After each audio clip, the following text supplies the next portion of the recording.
Bien, vamos a hablar de las historias de las familias, historias familiares, historias de vida y cómo la política argentina las atraviesa. Pero quiero arrancar diciendo que esta semana a todos nos impactó el reemplazo del busto. No lo sacaron al busto de Néstor Kirchner del salón donde están los bustos de los presidentes, no todos, pero sí del lugar en el que estaba, y allí apareció la figura de James Brown o de Carlos Menem. Sí, claro. Y eso hizo que toda esta semana habláramos de Carlos Menem. Y bueno, uno puede pensar, por ejemplo, en mi caso, para arrancar con una historia, cómo la política te atraviesa. La última vez que estuve en ese preciso lugar de la Casa Rosada, la Galería de los Bustos, o el Salón de los Bustos, mejor dicho, en el gobierno de Cristina, fue cuando se estaba por convertir en calabaza. Yo estaba cubriendo para un diario, sí, y una de las últimas cosas que hice fue, junto a dos dirigentes sindicales de Metro Delegados, sacarnos una foto con el busto de Néstor. Nunca me hubiera imaginado que varios años después ese busto hubiera sido corrido y que en ese mismo lugar iba a estar el de Menem. Y a Menem una vez lo conocí también cubriendo para otro medio anterior, en una conferencia de prensa en Anillaco. Y viste cuando están los fotógrafos que se hierguen, están casi en cuclillas para hacer buenos planos, y había un fotógrafo muy conocido en el ambiente que estaba haciendo primeros planos ahí en Anillaco, en la casa de Menem, y Menem hace una seña para que la gente que estaba atrás, uno con la punta del dedo, del pie, le corriera la silla, y cuando el fotógrafo se sentara se cayera al piso como broma de quinto año del secundario, casi te diría de séptimo grado. Y efectivamente la persona hizo eso, el fotógrafo cuando después de sacar la foto se tira para atrás, se cae al piso, todo el salón riéndose, el carisma de Menem en acción. Era un tipo que se acordaba tu nombre, todo lo que ya se ha dicho muchas veces de ese estilo de conducción o de relación personal caudillista. Y sin embargo también fue el responsable de hechos muy, pero muy oscuros que quedan como un símbolo de esos años 90, y entonces a uno la incomodidad de esta suerte, te escuché en la semana, felicitas incluso con alguna legisladora riojana, un poco... ¿Qué hacemos con Menem? ¿Qué hacemos con Menem? Y yo lo que diría...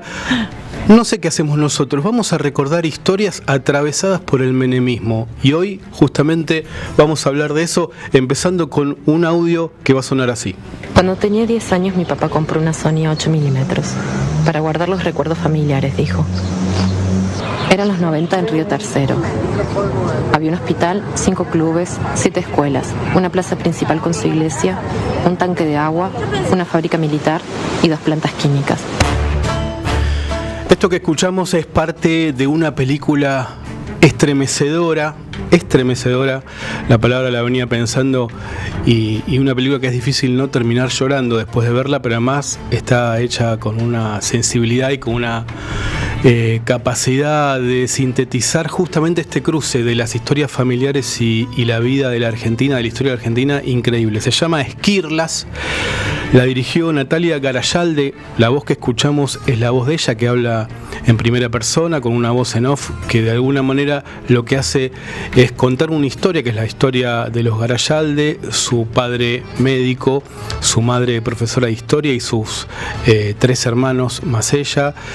Ellos vivían a 200 metros de la fábrica militar de Río Tercero, y esta película, entre otras cosas, arranca uno, si algo sabe de historia, sabe que va a conversar, que va de alguna manera la directora a contarnos en imágenes un hecho muy fuerte que de alguna manera refleja la falta de moral, hasta dónde podía llegar la oscuridad del menemismo, la parte, todo lo contrario de esa simpatía de hacer un chiste casi de secundario, que es encubrir el contrabando de armas a Croacia y Ecuador, haciendo ex profeso volar el polvorín de una fábrica de proyectiles.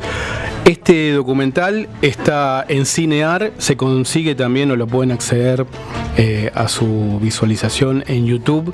Tuvo muchos premios. Y bueno, lo que de alguna manera es impactante es como una historia que empieza con el registro. Ella dice, mi papá compró una cámara Sony 8 milímetros porque dijo que quería registrar la historia familiar. Y después lo que pasa en esa familia hace que las imágenes del 94, por ejemplo de la fiesta de fin de año del 94, en el 95 va a suceder el hecho de la explosión, las explosiones, porque son varias, en el arsenal de Río Tercero, dejen ese momento como los años felices, casi como una etapa mítica donde todo era idílico y de repente pasó algo, y eso que pasó, bueno, lo cuenta la propia Natalia Garayalde en el audio 2, a ver. El 3 de noviembre de 1995 explotó la fábrica militar de Río Tercero. Más de 20.000 proyectiles cayeron sobre mi ciudad.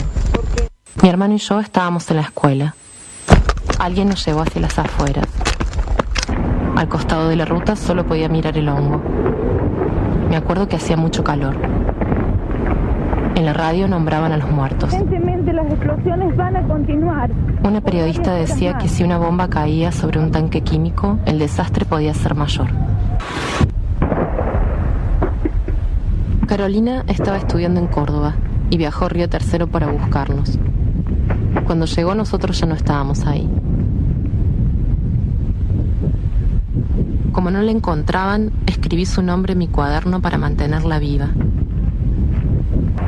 Al otro día volvimos para rescatarla. Había pasado la noche sola en la casa.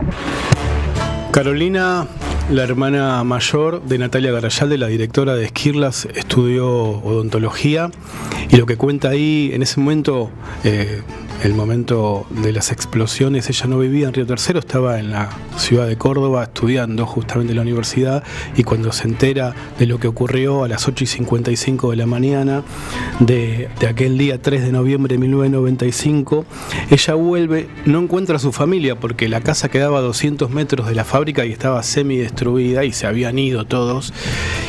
¿Y qué hace? Se queda a dormir ahí. Se queda a dormir ahí y bueno, es conmovedor eso que cuenta ella, Natalia, que estaba en la primaria y tenía 10 años, que tenía miedo de que su hermano hubiera muerto, entonces anotó su nombre en un cuaderno para mantenerla viva. Bueno, la encuentran después. La historia de la familia Garayalde tiene después situaciones muy conmovedoras y hasta trágicas. No quiero spoilear la película porque está contada con una sensibilidad increíble, pero es impresionante lo que ocurrió aquel día. Vamos a algunos datos duros, como se suele decir. Ese 3 de noviembre del 95, a partir de las 8:55 de la mañana, hubo explosiones.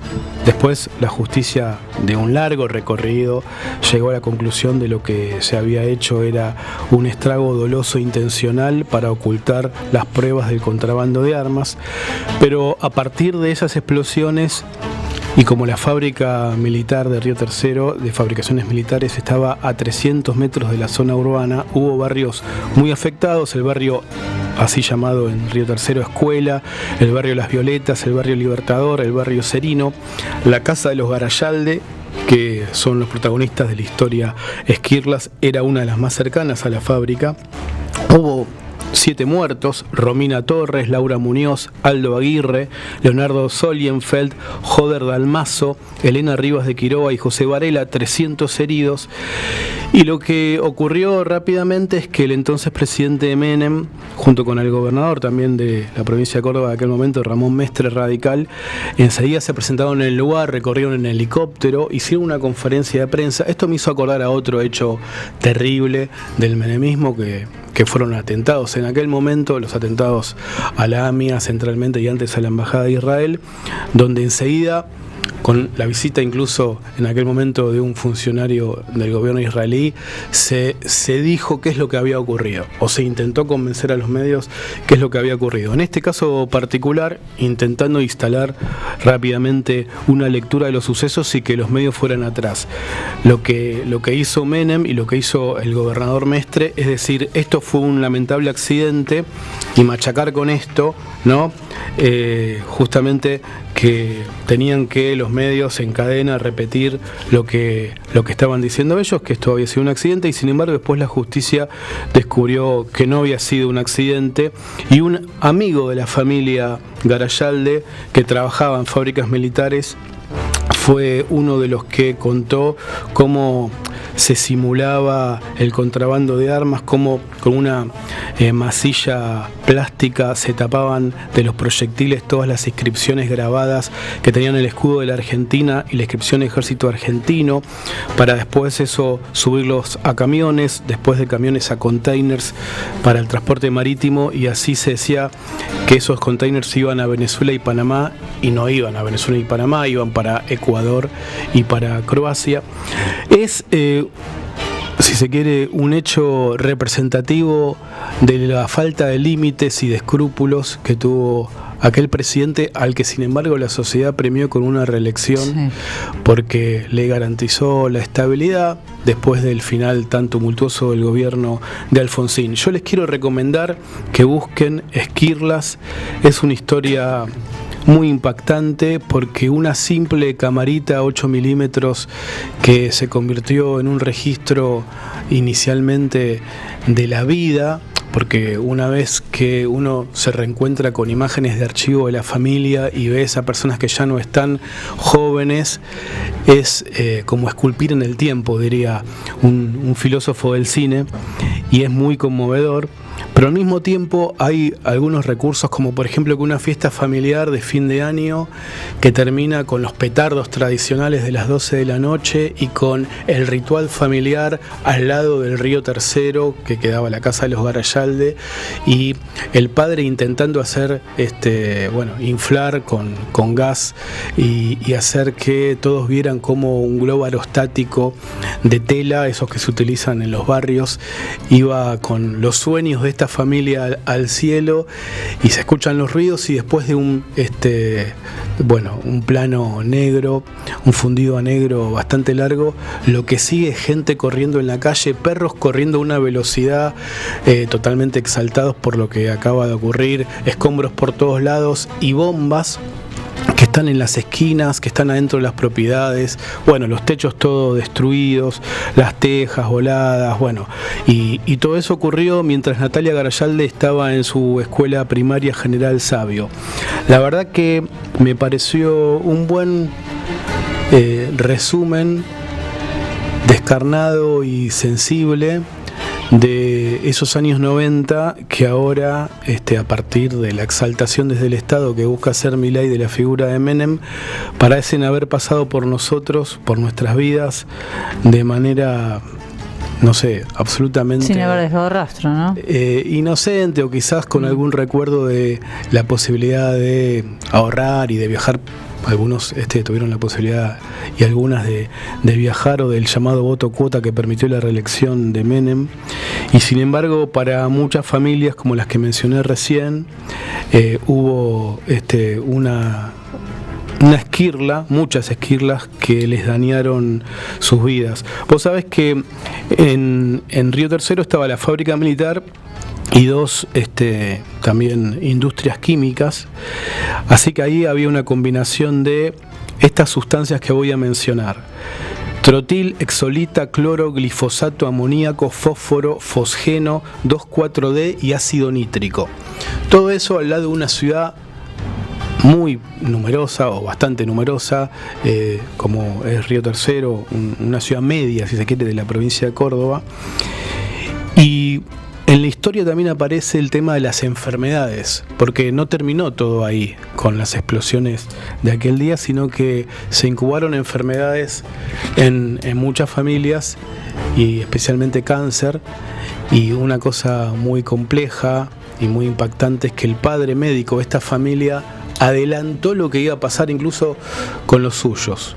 Así que les recomiendo una película que ganó muchos premios, fue premiada, galardonada con el mejor director o mejor dirección en el 2020 en el Festival de Mar del Plata, el Festival Visiones de lo Real del 2021 y el Festival Fugas en Documenta Madrid. Así que esa figura, ese gusto que se colocó esta semana, también tiene que ver con las historias historias de los Garayalde en Río Tercero y de muchas familias que nunca se van a olvidar lo que pasó aquella mañana. Después se repitió otra explosión a las 8:55 en su ciudad, que pasó a ser una ciudad bombardeada.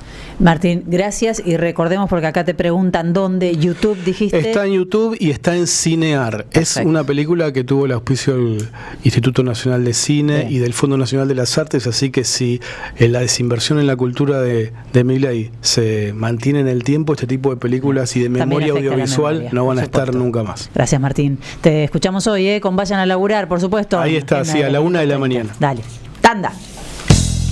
Deja tu mensaje en nuestra línea de oyentes de WhatsApp. 11 3200 0530. Somos Radio AM 530.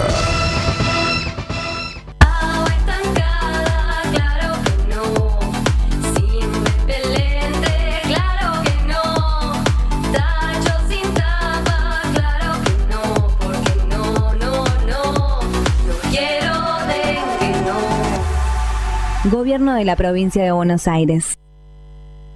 Si está pensando en invertir o mudar su empresa, piense en Cañuelas.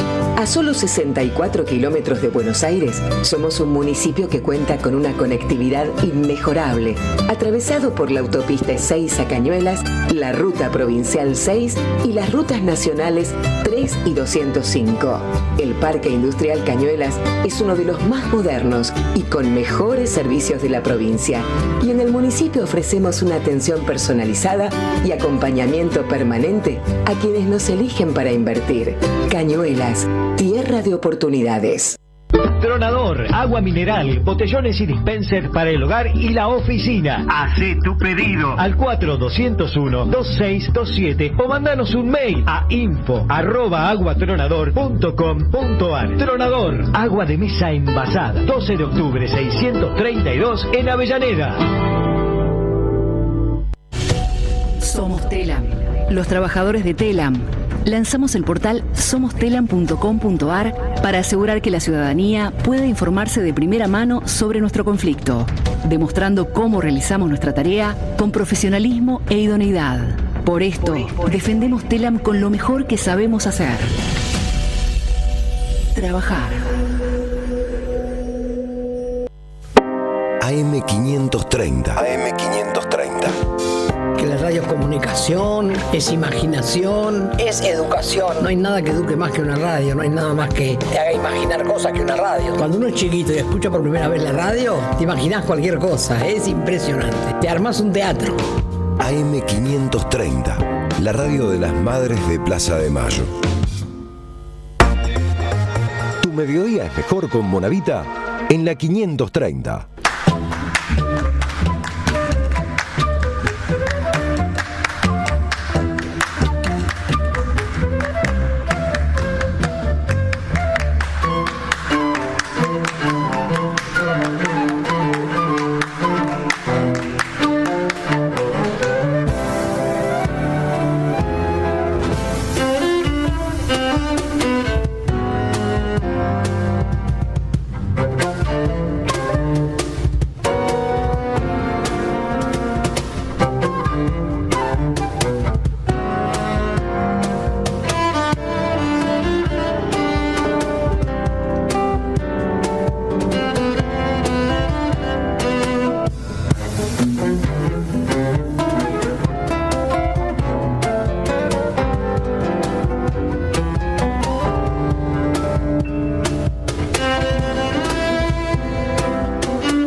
Bien, 13:42, saben ustedes que los viernes para nosotros son viernes de música también, así que y nos gusta que sea música en vivo, que sea música en el estudio. Estamos todos mirándolo, ¿no? Sí, al invitado de hoy con su instrumento, con un violonchelo nada más y nada menos. Voy a saludar a Rafael Delgado, violonchelista peruano